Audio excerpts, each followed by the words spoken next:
Hello students, continuing with P block elements. The last one is about group 18 elements. They are considered as noble gas elements.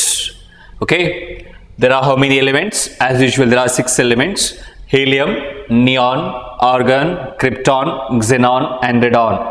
These are the 6 noble gas elements which are present in the periodic table.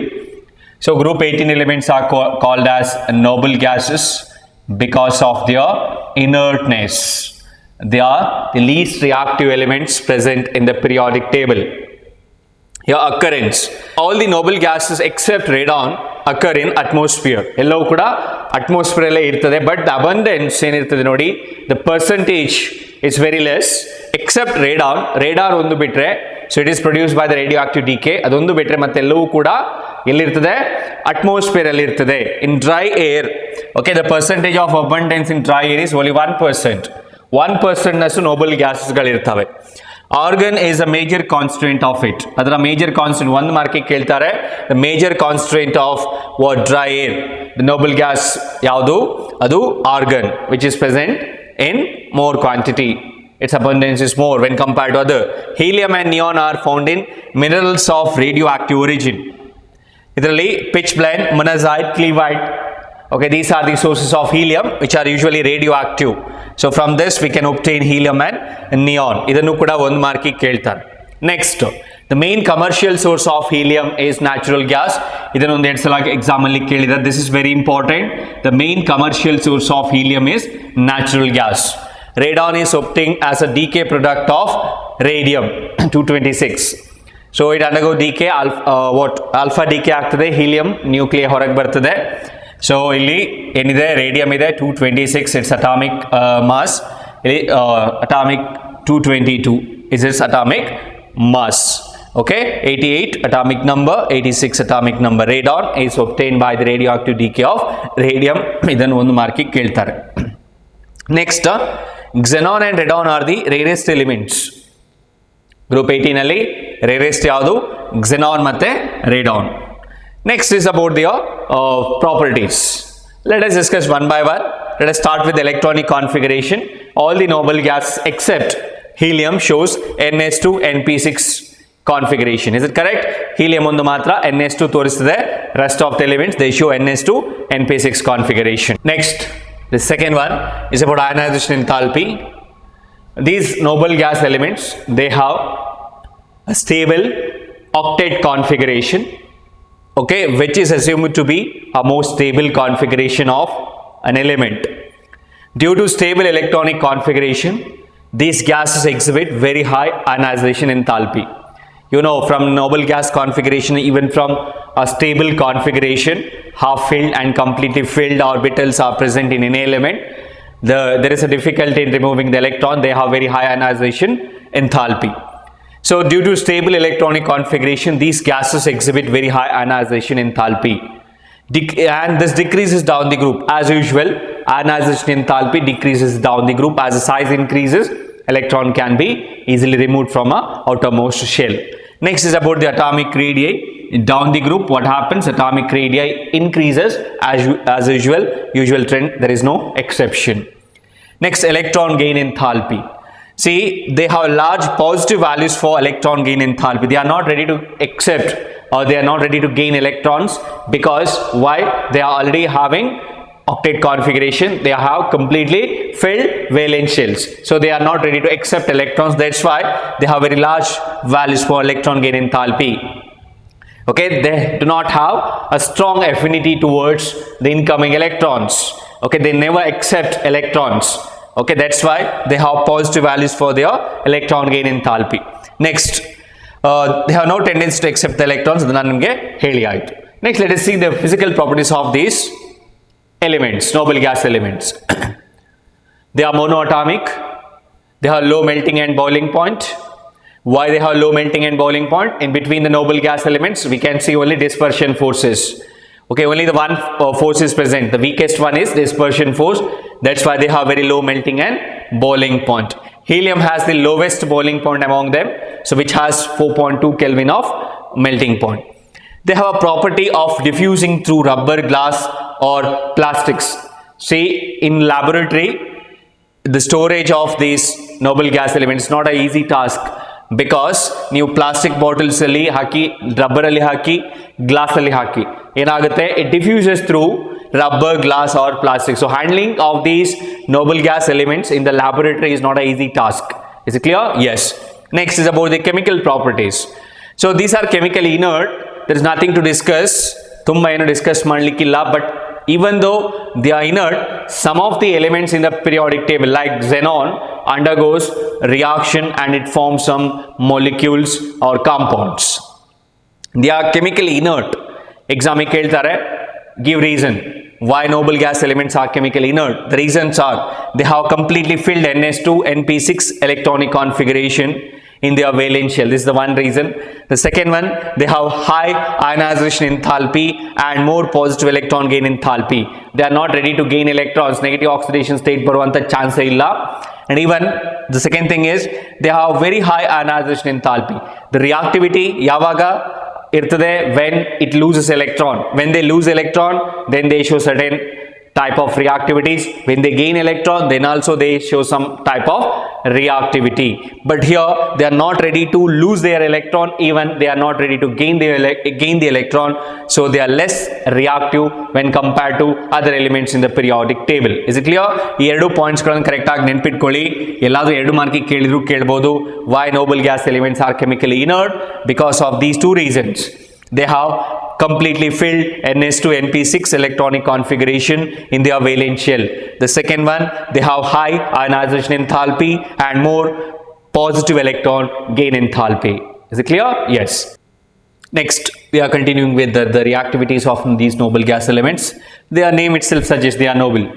They are inert. They are not going to give you the product. But we can subject them into certain type of reactions. Forcefully how to subject. So in that case, they may give you some products. The first, it was tried by a scientist named Bartlett. He got a compound of noble gas element. The first compound which was prepared is this one, O2 plus Pt F6 minus helium. Okay, after that, what he found is the ionization enthalpy. The first ionization enthalpy of xenon and oxygen are almost identical.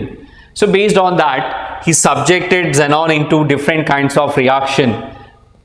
Okay, the oxygen has identical ionization enthalpy with respect to this xenon. They are having almost identical ionization enthalpies. So based on that fact, other basis ಮೇಲೆ ಏನು ಮಾಡ್ತಾನೆ, he subjected xenon into various kinds of reaction, the reactions which oxygen shows, but he failed to get the products. But whatever, he got some products of xenon. Okay, we are going to discuss it afterwards. Next, after xenon, he got some compounds along with him. Many other scientists tried to treat these noble gas elements with different kinds of elements in the periodic table. Krypton also forms a few compounds. So in that KrF2 krypton difluoride, radon forms RnF2, but they are highly unstable. They are not going to give you the stable products. At 298 Kelvin itself, they undergoes decomposition. They forms unstable compounds due to various reasons. Next, the first type of compounds of xenon are xenon fluorine compounds. ನಾನು ನಿಮಗೆ already ಹೇಳಿದೆ, what I said, that xenon has identical ionization enthalpy as that of oxygen. That's why we can subject xenon into various kinds of reaction. So the reactions which is shown by oxygen. Here, the first one, oxygen reacts with fluorine, or fluorine reacts with oxygen to form OF2 or O2F2, dioxin difluoride compounds, oxygen difluoride and all. Is it correct? Yes. Based on that fact, they subjected xenon into fluorination. When excess of xenon gas is passed through fluorine at 673 Kelvin and 1 bar pressure, xenon difluoride is formed, which is stable at 298 Kelvin. Say these reactions are very important. Then pitkolli exam e keltare. When excess of xenon, they will ask predict the product type of questions. Xc xenon plus F2. They will give you A. What is A? Or they will write like this. Complete the reaction. So here the product is XeF2 solid. Next, when you treat 1:5 ratios of xenon and fluorine, one molecule or 1 mole of xenon, 5 moles of fluorine, but they combine with this ratio 1:2 ratio at 873 Kelvin and 7 bar pressure. Xenon tetrafluoride is formed. When in 1:20 ratio if you treat, we'll get xenon hexafluoride at 573 Kelvin temperature, 60 to 70 bar pressure. At very high pressure they undergo reaction. All these three reactions are very important. Next, xenon hexafluoride can also be prepared by the action of xenon tetrafluoride with O2F, dioxygen difluoride at 143 Kelvin. This reaction is also very important. ಈ ಎಲ್ಲ ರಿಯಾಕ್ಷನ್ಸ್ಗಳನ್ನು correct ಆಗಿ practice ಮಾಡ್ಕೊಳ್ಳಿ. Definitely ಇದೆಲ್ಲವನ್ನು ಓದ್ಕೊಂಡ್ರೆ you are going to get 1 mark. Okay, because in part group 18 elements they will ask only one question for 1 mark. You can easily score. Yes. Next, let us see some properties of these xenon fluorine compounds. These are powerful fluorinating agents. They fluorinate some metals and compounds of some metals. They readily hydrolyze in the presence of water.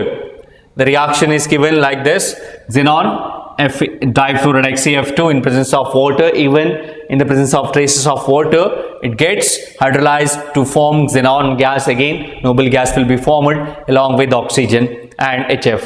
Okay, they are the fluorinating agents. It fluorinates H plus here. Xenon fluorides react with fluoride ion acceptors to form cationic species. With fluoride ion donors, they form anionic species. So xenon fluorides readily reacts with fluoride donors and fluoride acceptors. Look at this reaction. Xenon difluoride reacts with PF5. Here phosphorus, okay, it reacts with phosphorus pentafluoride and it forms XeF plus PF6 minus. Here this is fluoride ion acceptor. Okay, this is fluoride ion acceptor, so it forms cationic species. It's PF5 fluoride ion acceptor. Next, xenon tetrafluoride reacts with TBM fluoride. Again, it's a fluoride acceptor, so it transfers its fluorine to this TBM and it forms SbF6 minus XeF3 plus. So this is a cationic species. So this is also a cationic species. Next, with fluoride ion donors, usually metals, S block elements. So group 1 and group 2 metal fluorides behave like fluoride ion donors. Look at this, XeF6 plus MF, that gives you M plus XeF7 minus. So this is anion. Metal fluoride, here it is a fluoride donor. Understood? Here metal is sodium, potassium, rubidium or cesium. ಯಾವುದು ಕೂಡ ಇರಬಹುದು. ಅಂದ್ರೆ ಈ PF5, SbF5 ಈಗ ನಾನ್ metallic ಫ್ಲೂರೈಡ್ಸ್ಗಳು ಅಥವಾ ಮೆಟಲಾಯ್ಡ್ ಇರುವಂತಹ ಫ್ಲೂರೈಡ್ಸ್ಗಳು ಇದ್ರೆ, so non metallic and metalloid type of fluorides are normally fluoride acceptors. Okay, they accept fluoride. The metallic fluorides usually they donate fluoride, so they are fluoride donors. They form anionic species. Next is about the second type of compound, xenon oxygen compounds. So here we can get many type of xenon oxygen compounds. Hydrolysis of xenon tetrafluoride and xenon hexafluoride gives you what? Xenon trioxide, XeO3. It's an explosive. Okay, then ನೆನ್ಪಿಟ್ಕೊಳ್ಳಿ, this is also very important reaction. ನಿಮ್ಮ competitive ಎಕ್ಸಾಮಿಗೆ ಕೂಡ ಬೇಕಾಗ್ತದೆ. This is important for your competitive exam also. 6 molecules of xenon tetrafluoride reacts with 12 molecules of water and it forms Xe, xenon and xenon trioxide. It's a pyramidal compound. Next, xenon hexafluoride reacts with water to form XeO3 plus 6HF. This reaction will be asked for 1 mark. ಇದು ಕೂಡ ಕೇಳ್ತಾರೆ, ತುಂಬಾ ಸಲ ಕೇಳಿದ್ದಾರೆ. This is important. The partial hydrolysis of these two compounds gives you oxyfluorides, XeF4 and XeO2F2. Okay, xenon dioxygen difluoride, xenon oxygen tetrafluoride are formed by the partial hydrolysis. XeF6 plus H2O gives you XeOF4 plus 2HF. XeF6 plus 2H2O gives you XeO2F2 plus 4HF. ಈ reactions ಗಳನ್ನು ಕೂಡ ನೆನಪಿಟ್ಕೊಳ್ಳಿ. ಅರ್ಥ ಆಯ್ತಾ? So try to practice this. Next, shapes. Some of the shapes are given here. The shapes are predicted based on VACPR, valence electron pair repulsion theory. Xenon F2 is linear. It has 3 unpaired electrons. You know how to calculate the unpaired electrons. You studied in first PUC. Next, xenon tetrafluoride square planar in nature. Xenon hexafluoride, it has distorted octahedral shape. Okay, ಇದಕ್ಕೆ distorted octahedral shape ಇರ್ತದೆ. It has one unpaired electron. ಅದಕ್ಕೆ ಒಂದು unpaired electron ಇರ್ತದೆ. You can calculate it if you know the hybridization. ಒಂದ್ಸಲ try ಮಾಡಿ, try to calculate the hybridization of xenon and its oxidation state. Next, xenon oxy tetrafluoride. It has square pyramidal shape which has one lone pair. So ಒಂದು lone pair electron ಇದೆ. So ಈ ತರ ಇರ್ತದೆ. So this is square pyramidal. Next, this shape is very important. XeO3 pyramidal shape with one unpaired electron. Okay, this is about the shapes of xenon compounds. Okay, here it ends this p block elements chapter.